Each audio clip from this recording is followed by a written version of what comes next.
Friends, welcome to my cooking channel. So ನಾನು ಇವತ್ತು ಮಾಡ್ತಕ್ಕಂಥ ಹೊಸ ರೆಸಿಪಿ ಏನಪ್ಪ ಅಂತಂದರೆ, ಸೊ ನಾನಿಲ್ಲಿ ಟೇಸ್ಟಿಯಾಗಿರೋದು ಬದನೆಕಾಯಿ ಕರಿ ಅಂತಲೂ ಹೇಳ್ತೀವಿ.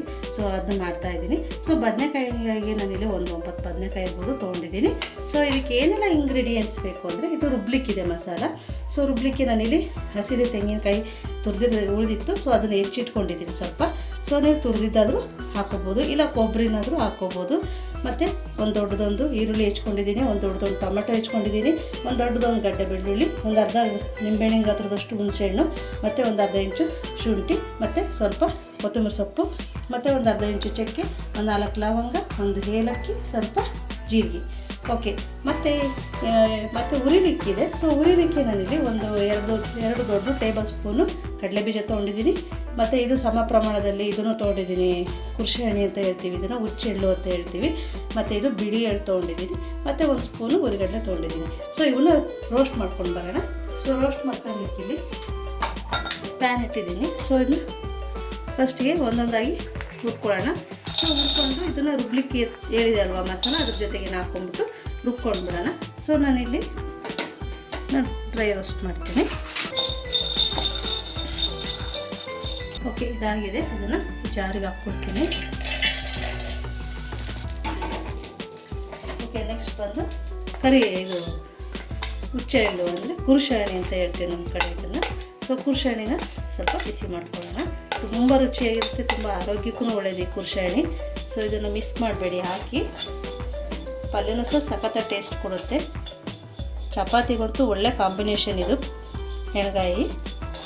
ಓಕೆ, ಇದು ಫ್ರೈ ಆಯಿತು ನೋಡಿ, ಚಟ್ಪಟ ಅಂತ ಸಿಡಿಬೇಕು. ಇಷ್ಟು ಹೋದರೆ ಸಾಕು, ಜಾಸ್ತಿ ಸೀಸ್ಕೋಬೇಡಿ. ಓಕೆ, ಇದನ್ನು ಸಹ ಟ್ರಾನ್ಸ್ಫರ್ ಮಾಡ್ಕೊಳ್ಳೋಣ. ಜಾರಿಗೆ ಹಾಕ್ಬಿಡ್ತೀನಿ ನಾನು ಹಾಗೆ ಡೈರೆಕ್ಟಾಗಿ. ಓಕೆ, ಎಳ್ಳು ಉರ್ಗಡ್ಲೆ ಇವನ್ನು ಸ್ವಲ್ಪ ಫ್ರೈ ಮಾಡ್ಕೊಳ್ಳೋಣ. ಎಳ್ಳಿಲ್ಲ ಅಂದರೆ ತೊಂದರೆ ಇಲ್ಲ, ಕುರ್ಷಿಹಣ್ಣಿ ಅಥವಾ ಹುಚ್ಚೆಳ್ಳನ್ನ ಹಾಕಿ, ತುಂಬ ಚೆನ್ನಾಗಿರುತ್ತೆ. ಸ್ವಲ್ಪ ಎಳ್ಳು ಕೂಡ ಹಾಕ್ತಾಯಿದ್ದೀನಿ. ಓಕೆ ಫ್ರೆಂಡ್ಸ್, ಎಳ್ಳು ಸಹ ಬಿಸಿ ಆಯಿತು. ಸೊ ಈಗ ನೋಡಿ, ಬಿಸಿದೇ ಹಾಕಿದೆ ಅಂದ್ಕೋಬೇಡಿ. ಸೊ ನಾನಿಲ್ಲಿ ಸ್ವಲ್ಪ ಕೆಳಗಡೆ ಸ್ವಲ್ಪ ವಾಟರ್ ಹಾಕಿದ್ದೆ, ಹಾಗಾಗಿ ಅದ್ರ ಮೇಲೆ ಹಾಕಿದೆ. ಯಾಕೆಂದರೆ ಟೈಮ್ ಕಾರಣ. ಸೊ ಈಗ ತಣ್ಣಗಾಗೋತ್ತಿಗೆ ಟೈಮ್ ಆಗಿಬಿಡುತ್ತೆ, ಹಾಗಾಗಿ. ಸೊ ಈಗ ಎಲ್ಲ ಇಂಗ್ರೀಡಿಯೆಂಟ್ಸ್ನು ಹಾಕೊಂಡ್ಬಿಡೋಣ, ಸರಿಯಾಗಿಬಿಡುತ್ತೆ ರುಬ್ಬುವಾಗ.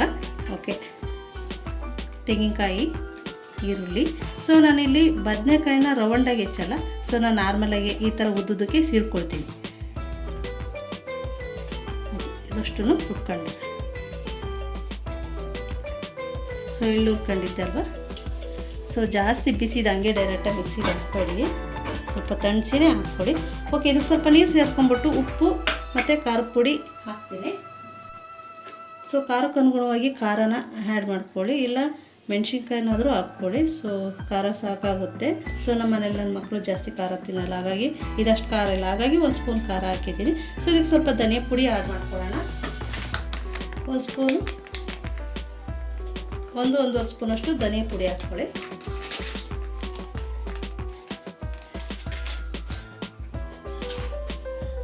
ಒಂದು 1/2 ಟೀ ಸ್ಪೂನಷ್ಟು ಅರಶಿನ ಹಾಕ್ಕೊಳ್ಳಿ. ಸೊ ಓಕೆ ಫ್ರೆಂಡ್ಸ್, ಇದಕ್ಕೆ ಸ್ವಲ್ಪ ನೀರು ಹಾಕ್ಕೊಂಡಿದ್ದೀನಿ. ನೀರು ಹಾಕ್ಕೊಂಡೀಗ ರುಬ್ಕೊಂಡು ಬಂದುಬಿಡೋಣ ಈಗ.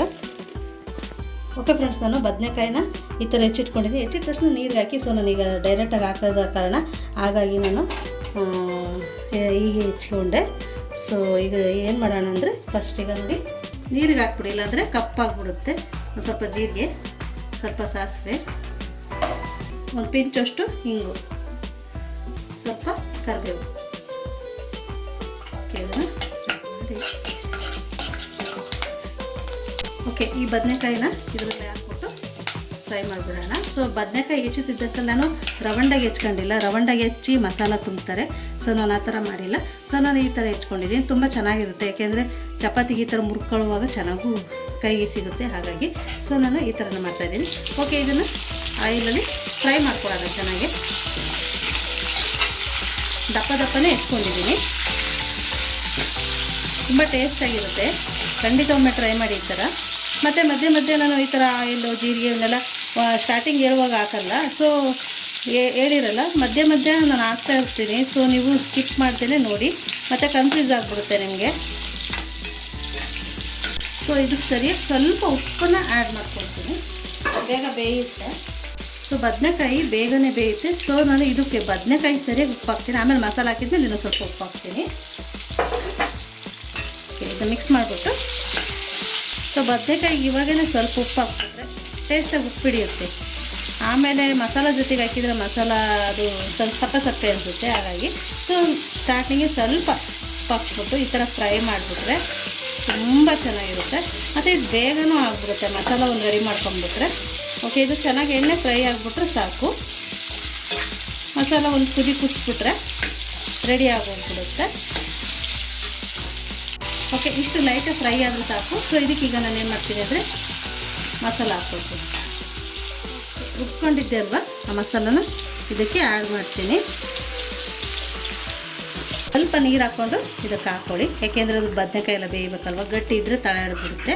ಹಾಗಾಗಿ ಸೊ ಕಡಲೆ ಬೀಜ ಅದೆಲ್ಲ ಹಾಕಿರ್ತೀವಲ್ವ, ಹಾಗಾಗಿ ನೋಡಿ ಹುಚ್ಚೆಳ್ಳನ್ನ ಖಂಡಿತ ಮಿಸ್ ಮಾಡಬೇಡಿ. ಹಾಕಿ ಅಂದರೆ ಕುರ್ಷಣಿ ಅಂತ ಹೇಳ್ತೀವಿ, ಭಾಳ ಚೆನ್ನಾಗಿರುತ್ತೆ, ಹೆಲ್ತಿಗೆ ತುಂಬಾ ಒಳ್ಳೆಯದು ಈ ಹುಚ್ಚೆಳ್ಳು.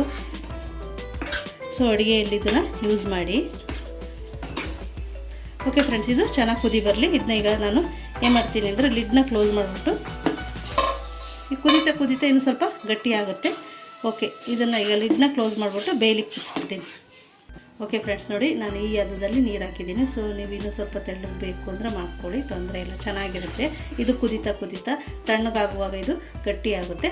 ಓಕೆ, ಇದಕ್ಕೆ ನಾನು ಮೇಲ್ಗಡೆ ಇದನ್ನು ಉಪ್ಪನ್ನ ಹಾಕ್ತೀನಿ. ಆಲ್ರೆಡಿ ಒಂಚೂರು ಬದನೆಕಾಯಿ ಸರಿಯಾಗಿ ಉಪ್ಪು ಹಾಕಿದೆ. ಸೊ ಈ ಕರಿ ಹಾಕಿದೆ ಅಲ್ವಾ, ಸೊ ಈ ಮಸಾಲ ಸರಿಯಾಗಿ ಉಪ್ಪನ್ನು ಆ್ಯಡ್ ಮಾಡೋಣ. ಉಪ್ಪನ್ನು ನೋಡಿ ಕಡಿಮೆನೇ ಹಾಕ್ಕೊಳ್ಳಿ, ಆಮೇಲೆ ಬೇಕಾದರೆ ಆ್ಯಡ್ ಮಾಡ್ಬೋದು. ಸೊ ಇನ್ನೊಂದು ಸ್ಪೂನಷ್ಟು ಉಪ್ಪನ್ನ ಆ್ಯಡ್ ಮಾಡಿದ್ದೀನಿ ನಾನು. ಸೊ ಇದು ಚೆನ್ನಾಗಿ ಕುದಿ ಬರಲಿ. ಇದನ್ನ ಲಿಡ್ನ ಕ್ಲೋಸ್ ಮಾಡಿಬಿಟ್ಟು ಕುದಿಲಿಕ್ಕೆ ಬಿಡೋಣ. ಓಕೆ ಫ್ರೆಂಡ್ಸ್, ಲಿಡ್ನ ಕ್ಲೋಸ್ ಮಾಡಿಬಿಟ್ಟು ಇದು ಕುದೀಲಿ.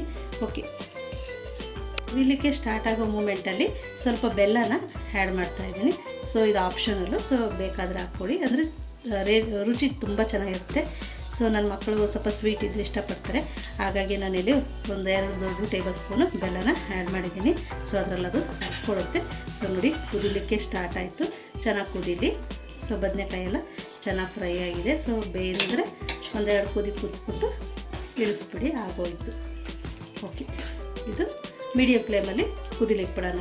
ಮೀಡಿಯಮಲ್ಲೇ ಇರಲಿ ಉರಿ, ಜೋರು ಉರಿ ಮಾಡ್ಕೋಬೇಡಿ. ಓಕೆ, ಈ ಮೆಥಡಲ್ಲಿ ಮಾಡಿ ತುಂಬಾ ಇಷ್ಟಪಡ್ತೀರ, ತುಂಬ ಚೆನ್ನಾಗಿ ಬಂದಿದೆ. ಸೊ ನಾನು ಇದನ್ನು ಚಪಾತಿ ಜೊತೆಗೆ ಸರ್ವ್ ಮಾಡ್ತಾ ಇದ್ದೀನಿ. ಓಕೆ, ಯಾರೆಲ್ಲ ನಮ್ಮ ಹೊಸ ಚಾನಲ್ ನೋಡ್ತಾ ಇದ್ದೀರಾ ಪ್ಲೀಸ್ ಸಬ್ಸ್ಕ್ರೈಬ್ ಮಾಡಿ ಮತ್ತು ಸಪೋರ್ಟ್ ಮಾಡಿ. ಮತ್ತು ಹೊಸ ರೆಸಿಪೀಸು ಡಿಸ್ಕ್ರಿಪ್ಷನ್ಸಲ್ಲಿರುತ್ತೆ, ಖಂಡಿತ ಒಮ್ಮೆ ನೋಡಿ ಮತ್ತು ಹೇಗೆ ಬಂತು ಅಂತ ನನಗೆ ಕಾಮೆಂಟ್ ಮಾಡಿ ಮತ್ತು ಲೈಕ್ ಮಾಡಿ, ಶೇರ್ ಮಾಡಿ. ಹೀಗೆ ಹೊಸ ರೆಸಿಪೀಸ್ ಬರ್ತಾ ಇರುತ್ತೆ, ನೋಡ್ತಾ ಇರಿ. ಓಕೆ, ನೆಕ್ಸ್ಟ್ ರೆಸಿಪಿ ನಾನು ನಿಮ್ಮನ್ನು ಭೇಟಿ ಆಗ್ತೀನಿ. ಅಲ್ಲಿವರೆಗೂ ಬಾಯ್.